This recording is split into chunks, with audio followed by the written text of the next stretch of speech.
Заедно сме на финала на 2017 година. Така както бяхме заедно през всичките и дни. Бяхме заедно въпреки различията, разстоянията и границите помежду ни. Защото ни свързва общата ни съдба като народ. В навечерието на новата година всички се пожелаваме тя да е по-щедра от тази, която изпращаме. Но за да бъде годината щедра към някого, собствените му усилия не винаги са достатъчни.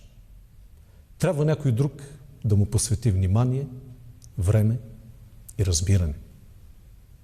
Затова първата ми мисъл е за онези, които преживяват труден период от живота си. Обезверените, болните, самотните.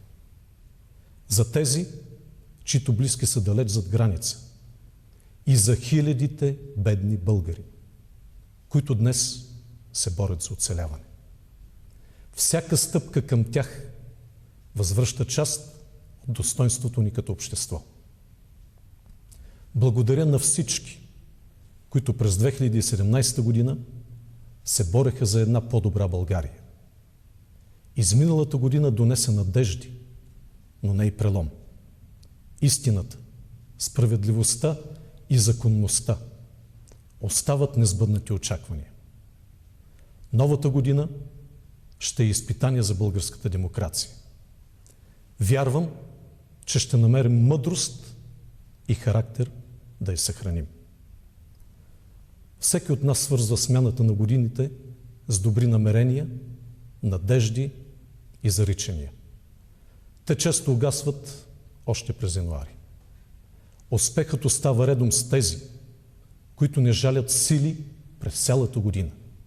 Защото дали годината ще е добра или лоша, зависи от нас и най-вече от общите ни усилия да градим справедливо, достойно и сплотено общество.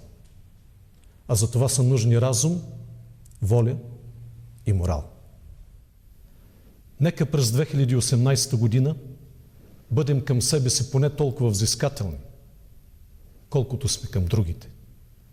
Да ползваме мъдро свободата си, да осъзнаем силата на единението, да надмогнем безверието, избъднем огромния потенциал на нашия народ, който винаги се е славил със своята жизненост, сила и таланти.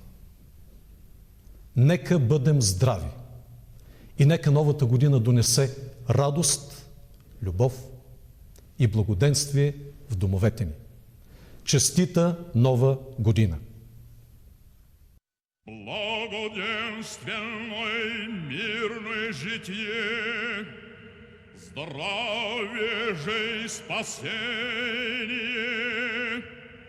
и во всем благое поспешение подашь, Господи, благочестивому и православному болгарскому народу, и сохрани его